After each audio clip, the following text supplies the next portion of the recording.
Coming up on UCF Nightly News.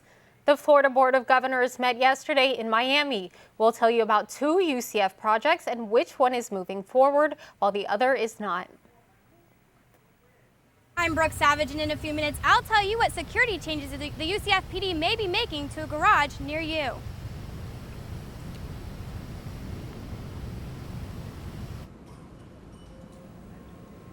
And Veterans Day is next week, but UCF has events all month. Coming up, we'll tell you how veterans feel about the support. In sports, the women's soccer team played in a tournament in Houston this week. We'll tell you how they did. Nightly News starts now.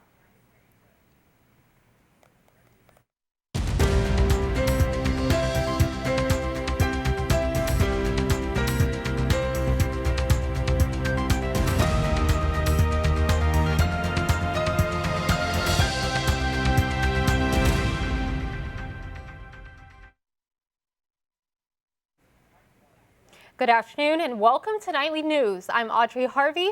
And I'm Nalzin Valdez. Today is Friday, November 6, 2015. It's been a long time coming. Reporter Brooke Savage is on campus to tell us how surveillance cameras may finally be added to our garages. Brooke, UCF officials have been saying for years now that they won't be able to add cameras. What's changed?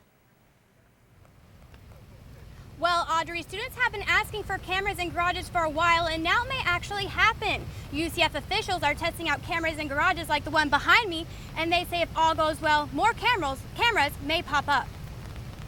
I feel like they just use like a worn down key, really. A worn down key to get into his car. That's how Ryan McKinney thinks thieves got to his stuff. His speaker system, gone. Engine parts, gone. Electronics, all of it, gone. He says it happened last semester when his car was parked on the second floor of Garage E, right by Towers. I didn't see like any cameras at all except like one, and that was at the entrance. And then sure enough, when I had my incident and came back, they were like, oh, we can't really, determine what happened based off that video footage. To prevent crimes like this one, UCF PD and campus partners plan to install cameras in Garage B. They chose this garage because of high student and criminal activity, but they're just in the testing phase. UCF officials say they're putting cameras in Garage B to see if it's worth the expense. UCF PD officer Joel Witherspoon says cameras in the garages can help, but they don't necessarily stop crime from happening. We really want to prevent crime. All right, the focus on police work is to be proactive, which is to prevent crime from happening. Yes, it can be a deterrent, but sometimes people can lose focus thinking that cameras are being monitored 24/7 when a lot of times they're not. Right now, some garages do have cameras, but they are only near the entrance and exit. For McKinney, he's surprised yet happy to see the increase in security. I honestly didn't expect it, but I definitely feel as if it's like a small step in the right direction. The university is funding this project, and officials are hoping to get cameras up within 6 months to a year. We'll keep you updated if this project expands to other garages. Audrey. Thanks, Brooke. Drivers may have noticed a new section of roadway along Libra Drive this week. This area of the road is only temporary, but was put in place to make it safer for drivers while construction is going on. The temporary roadway is elevated to avoid drainage issues. That stretch will be available for drivers as soon as next week, and paving for the new permanent road is scheduled to start within 4 to 6 weeks. And for the second year in a row, UCF student athletes are graduating at higher rates than any other NCAA Division I public university. In rankings released this week, the Knights have an overall graduation success rate, or GSR, of 93%. That means UCF ranks 6th in the nation, tied with Vanderbilt and only behind private universities. The football team has a 90% graduation rate, earning the program the #1 spot among public schools for that sport. UCF Athletics Communications Director Andy Seeley says it's a team effort to graduate student athletes. We've really built a culture of academic success here. It's expected, not just from the academic services folks, not just from the student athlete welfare folks, but all the way from the administration, from the athletic director's spot, all the way on down to the student athletes. For more information on the team and their graduation success rates, go to our website at nightlynews.ucf.edu. Now we have Mariah Nava here to tell us about the weather. Mariah? Well, it is raining right now. Looks like there's a high of 88 today, and the wind speed is at 8 miles per hour heading east, and we do have a humidity level of 76%. Oh, wow. It seems like the 20% chance of rain will continue throughout the afternoon, and into tonight we will have some patchy fog. Thanks, Mariah. Students and staff at the University of California, Merced are back in class today after a stabbing Wednesday prompted a campus shutdown. A former student stabbed 4 people in a classroom with a hunting knife. The suspect, Faisal Muhammad, was shot and killed by university police. None of the victims' injuries appear to be life-threatening. Yesterday was the last day of in-class training for the newest batch of UCF PD recruits, and they were reviewing one of the most important lessons, active shooter situations. And if he's looking for cover, what is he not doing? He's not killing. He's not killing other people, right? The recruits were sworn in last month and are about to go into the field under supervision. Recruit Rick Lopez says they will be in training in the field for a long time to come. I'm going to start phase 2. I'm going to be with an FTO, which is a field training officer. It's basically going to train me. On phase 2, we are supposed to have like 20% of knowledge about law enforcement job. That training continues until phase 5, which is the final phase of training for UCF PD. After that, the recruits will be able to go out and patrol on their own. Veterans Day is next week, but that hasn't stopped organizations at UCF from getting an early start. Events are already underway and we'll be seeing more throughout the month. We caught up with a couple of students who served in the military before attending UCF. They told us how much they appreciate the support. Walking around campus, John Grandi may seem like your average guy. But even though he now wears black and gold, he once wore a uniform to serve our country. Serving in the military, it's not easy. You're away from your family. To honor veterans like Grandi, the Veteran History Project at UCF has put together a whole month of events. Organizers say their main focus is searching for Central Florida veterans and archiving stories from their time serving. Tiffany Rivera says to date they've gathered about 400 stories. So it's an opportunity to give veterans a voice and to pass those stories on to future generations. And I think that's important, and I don't think a lot of universities are making that an initiative. Each one of the flags that you see here on Memory Mall have been inserted into the ground to represent the veterans who have enrolled as UCF students for the fall semester. There are 1,386 flags on this field. Grandi says he's had lots of unforgettable moments during his time in the Marines. One of those moments was the day he met his wife. I was awestruck when I saw her. I knew I had to get her attention somehow. Chancita Grandi is a veteran and UCF student who also vividly remembers that day. And he kept asking way too many questions, and I realized that I wanted to beat him up after the meeting, and that's when he came up to me and started trying to get to know me. The couple says they're overwhelmed with the amount of support UCF offers veterans, and they believe other universities should follow suit. We want to take a moment and honor 2 members of our television crew here at Nightly News. Jim McCulley, who served in the Air Force and is the senior broadcast engineer here at UCF, and Martin Maddock, who served times in the Navy for 20 years and is now a production student at UCF. Thank you both very much for your service. After the break, we'll tell you what happened at the Florida Board of Governors meeting this week and what UCF project was put on hold. Plus, the Orlando mayoral election took place on Tuesday. Nightly News talked to some of the few who went out to vote. This is great.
UCF's plans for downtown campus may be on hold for now.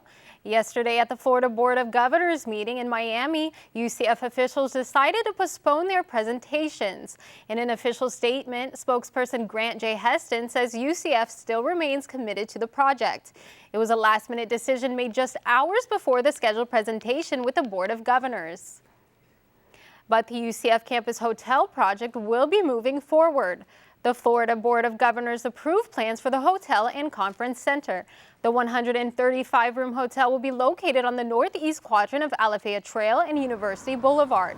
Construction for the $35 million project, which is financed completely by KUD International, is set to begin in March of 2016.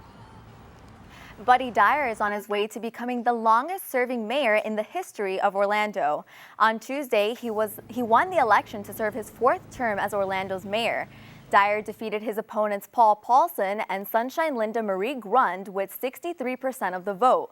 Voter turnout was pretty low this year. Only 14% of registered voters went to the polls for the election.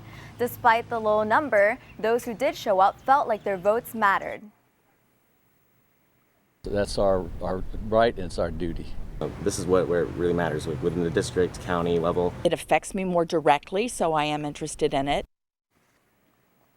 Two other incumbents won their races on Tuesday. Patty Sheehan kept her spot as Orange County Commissioner for the District 4. So did Sam Ings for District 6.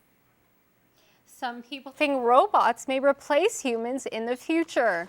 But for now, Dr. Tim Selnow is the robot. He has been piloting Beam around the Nicholson School of Communication to the delight of students. Beam is a telepresence robot designed to go to places or do things that humans can't.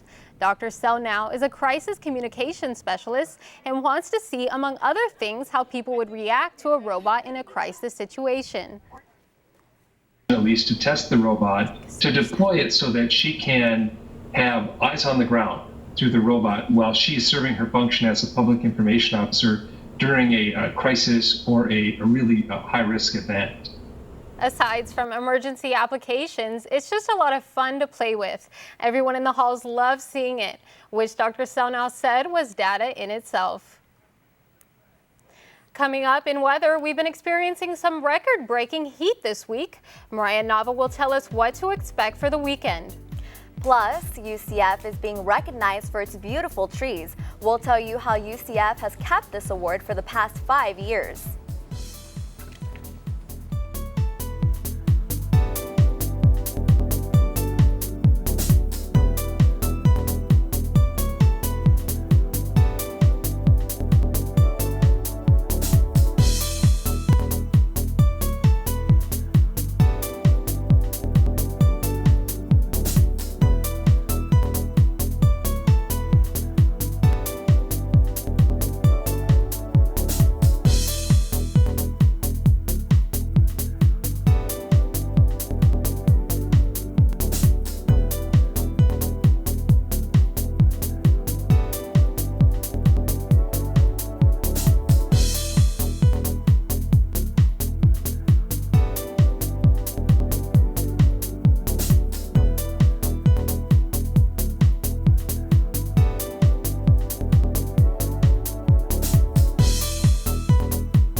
UCF's landscape and natural resources officials say they plan to set natural land burns this winter and spring. Prescribed burns are controlled fires used to maintain and enhance natural landscapes. The burns will take place in the wooded area near the Arboretum. Officials say most wildlife have adapted to the burns and will not be affected. They say the burns will help prevent future unplanned fires from occurring. Many students seek the shade under trees on campus to relax, but the trees do more than just provide comfort. UCF was recently recognized for its tree landscapes, so we talked to officials to find out what that means for the university.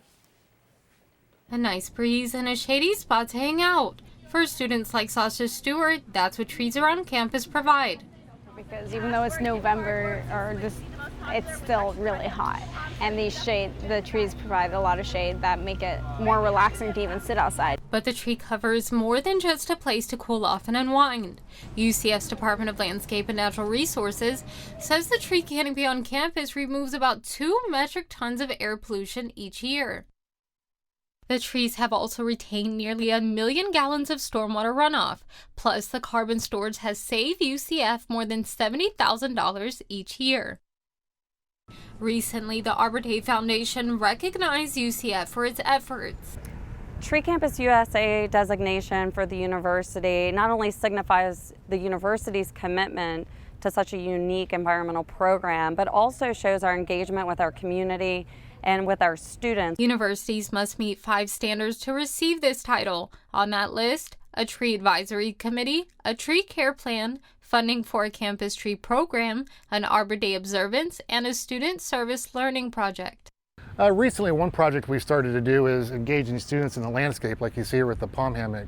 We recently planted some new palms over by chemistry to allow students to come sit up and study in their hammocks and have a place to kind of relax in our landscape. A green space for students like Stewart to spend some time, and a natural way for UCF to save some green. This is the 4th year in a row that the Arbor Day Foundation has recognized UCF. Jarrett says he has just reapplied for next year's certification. You know, Audrey, it's been really warm these past few days. Yes, it has. We have Mariah Nava here to tell us about the record-breaking heat we've had lately. Mariah? Yes, Noslin and Audrey, we have definitely seen some record-breaking highs last week. We saw the warmest 4-day stretch that we've seen in decades. Some areas like Tallahassee even broke records they've never broken before. If we take a look at our temperatures for Saturday, we see that the heat doesn't look like it's going down anytime soon.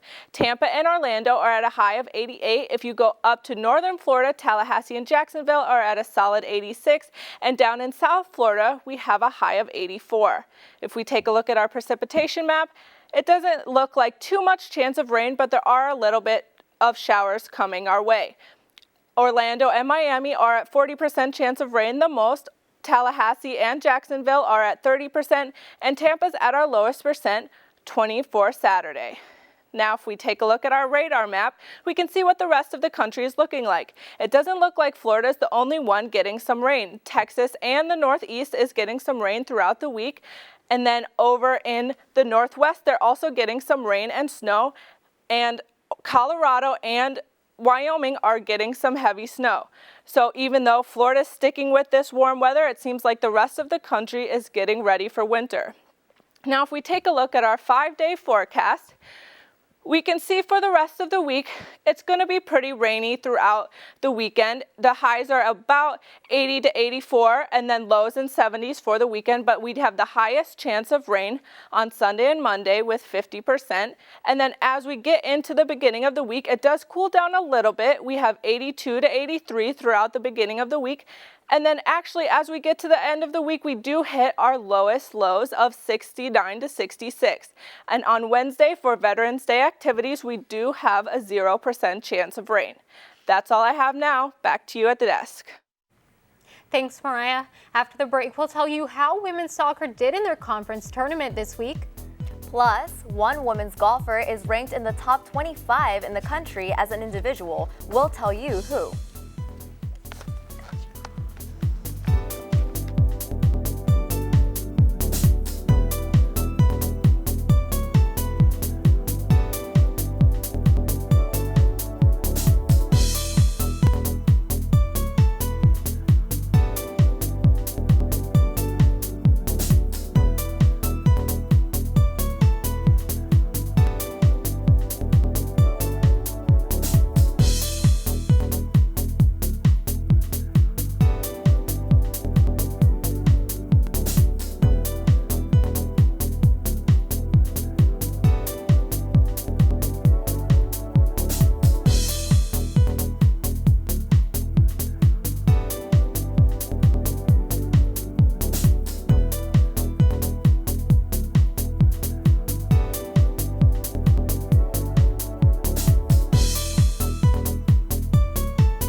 What's up, Knight fans? I'm Brett West with your sports update, and today we're going to be talking about the football team, the men's and women's golf team, and the women's soccer team.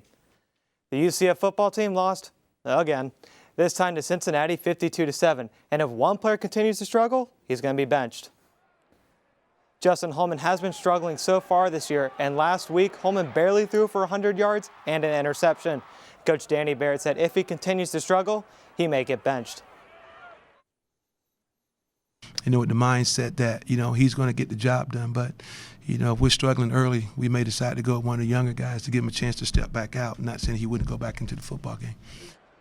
Barrett also mentioned that Holman's hand injury still may be bothering him, and that is why he is still struggling. The football team is looking to win their first game of the year, and the Knights will be on the road this week and will take on Tulsa Saturday at noon. Now let's catch up with the UCF men's golf team, who finished up their fall schedule last week. The UCF golf team has struggled this year, and head coach Bryce Waller says that the team hasn't had a great team finish this year, but they have had some strong individual performances. One bright spot for this season has been Manuel Oliveira, who won the Homewood Suites Invitational at Florida Gulf Coast. And Donnie Trosper also had a top 4 finish at the Hartford Hawk Invitational in Connecticut. Waller also mentioned that the team is young and a lot of their golfers are adjusting to the college game. The women's golf team has also been in action, and the team is young, but one upperclassman is starting to shine. Ashley Holder is a junior for the women's golf team, and she is currently ranked 22nd in the country. If Holder can keep up her play in the spring, she will be considered an All-American. If she does, she would be the first ever women's golf All-American for their program. And out of the 4 events that UCF has competed in, Holder has finished in the top 3 times. Her highest finish of the season was second in the Landfall Traditional Tournament in North Carolina.